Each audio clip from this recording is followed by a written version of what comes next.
কি রে কি হলো তোর? এখানে সম্ভবই না। বরফের পাহাড়ে গেছে বান্দরনির মতো লাফালাফি করতে, লাফালাফি তো করতে পারে না, পায়ের মধ্যে মোচড় খাইছে, এখন বলছে আর পারছি না। কি হয়েছে? চলো, আমি বারবার করে বললাম আমাকে নিয়ে চলো, আমাকে নিয়ে চলো, না আমাকে নিয়ে গেলই না। ঠিকই আছে, আমি এখান থেকে বসে বসে কালা জাদু করে দিয়েছি তোমাদের উপরে, যাতে তোমার আরেকটা পাও মোচড় খাই যায়, মোচড়। ঘাড়ে হাত দে, সবুজের ঘাড়ে হাত দে।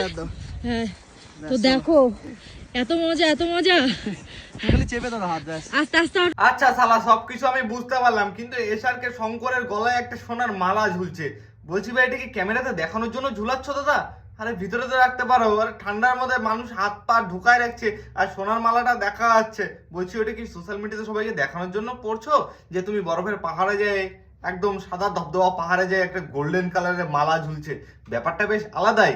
বলছি ঢেকে রাখো, বরফের পাহাড়ে পড়লে আর ওটা খুঁজে পাবা না। তোমার বউয়ের মতো তুমিও চিল্লাবা, বলবে আমার মালা হারাইছে। তোমার বউ তো এখন বলতেছে আমার পায়ে ব্যথা, তুমি বলবে আমার মালা হারাইছে।